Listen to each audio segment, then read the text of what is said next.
स्वागत है आपका बी न्यूज नेशन में। मैं हूं आबिद हुसैन शेख। बीजेपी नेताओं ने भी अत्याचार का शिकार हुई लड़की के परिवार वालों को दिया दिलासा।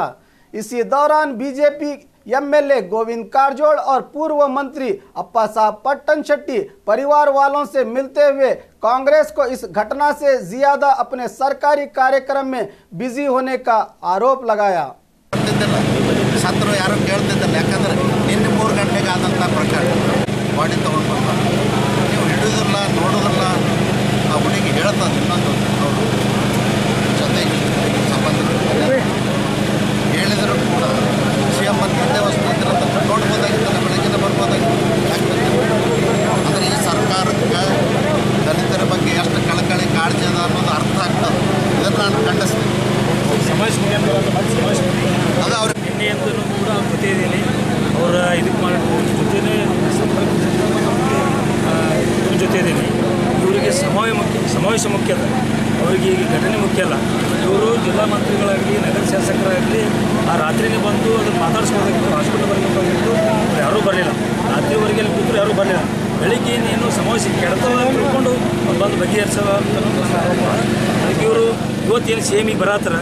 ಮೊದಲು ಕುಟುಂಬಕ್ಕೆ ಬಂದು ಭೇಟಿಯಾಗಿ ಆಮೇಲೆ ಸಮಾವೇಶಕ್ಕೆ ಹೋಗ್ಬೋದಾಗಿತ್ತು. ನಿಜವಾಗಿ ಕಾಳಜಿ ಇತ್ತಂದ್ರೆ ಮೊದಲು ಇಲ್ಲಿ ಬಂದು ಆಮೇಲೆ ಸಮಾವೇಶಕ್ಕೆ ಹೋಗಬೇಕಾಗಿತ್ತು.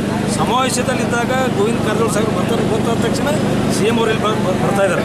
ಅದಕ್ಕೆ ನಿಜವಾಗಿ ಕಳಕಳಿ ಕಾಳಜಿ ಇತ್ತಂದ್ರೆ ಮೊದಲು ಎಲ್ಲ ಕಾರ್ಯಕ್ರಮಗಳನ್ನು ಬಿಟ್ಟು ಮೊದಲು ಬಂದು ಆಮೇಲೆ ಸಮಾವೇಶಕ್ಕೆ ಹೋಗಬೇಕಾಗಿತ್ತು. ಇಲ್ಲಿಯ ಜಿಲ್ಲಾ ಸಚಿವರಿಗೆ ಮತ್ತು ಶಾಸಕರಿಗೆ, ಇಲ್ಲಿ ಜಿಲ್ಲಾ ನಾಯಕರಿಗೆ ಆ ಸಮಾವೇಶ ಬಗ್ಗೆ ಕಾಳಜಿ ಅದ, ಯಶಸ್ವಿ ಮಾಡೋದು ಕಾಳಜಿ ಅದ. ಈ ಕೇಸ್ ಪ್ರಕರಣ ಬಗ್ಗೆ ಅವ್ರಿಗೆ ಕಾಳಜಿ ಇಲ್ಲ ಅನ್ನುವಂಥದ್ದು ನೇರವಾಗಿ ಆರೋಪ ಮಾಡಿದ್ದಾರೆ. ಬಿಜೆಪಿ ಮುಂದೆ ನಡೆಯುತ್ತಾರೆ. ಬಿಜೆಪಿ ಹೋರಾಟ ಇವತ್ತು ಕೂಡ ಮಾಡಿದ್ದೀವಿ. ನಾಳೆಯಿಂದನೂ ನ್ಯಾಯಾಧೀಶರು ನಿರಂತರವಾಗಿ ಹೋರಾಟ ಮಾಡ್ತಾರೆ.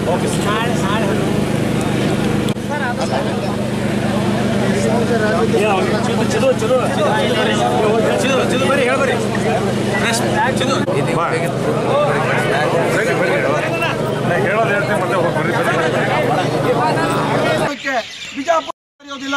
ಹೀಗಾಗಿ ಇವತ್ತು ಶಾಂತಿಯುತ ಪ್ರತಿಭಟನೆ ಮಾಡಿದ್ದೀವಿ. ಕಪ್ಪು ಬಾವುಟವನ್ನು ತೋರಿಸುವಂಥ ಕೆಲಸ ಮಾಡಿದ್ದೀವಿ. ಸರ್ಕಾರಕ್ಕೆ ಅಪಮಾನ ಮಾಡಿಲ್ಲ. ಇಲ್ಲಾದಂಥ ಅನ್ಯಾಯವನ್ನು ಎಚ್ಚರಗೊಳಿಸಿದ್ದೀವಿ. ಈ ಒಂದು ಹಚ್ಚಿದಂಥ ಜ್ಯೋತಿ ಬೆಂಕಿ ಆಗೋದಕ್ಕಿಂತ ಮುಂಚೆ, ರಾಜ್ಯವನ್ನು ವ್ಯಾಪಿಸೋದಕ್ಕಿಂತ ಮುಂಚೆ। और खबरों के लिए देखते रहिए बी न्यूज नेशन।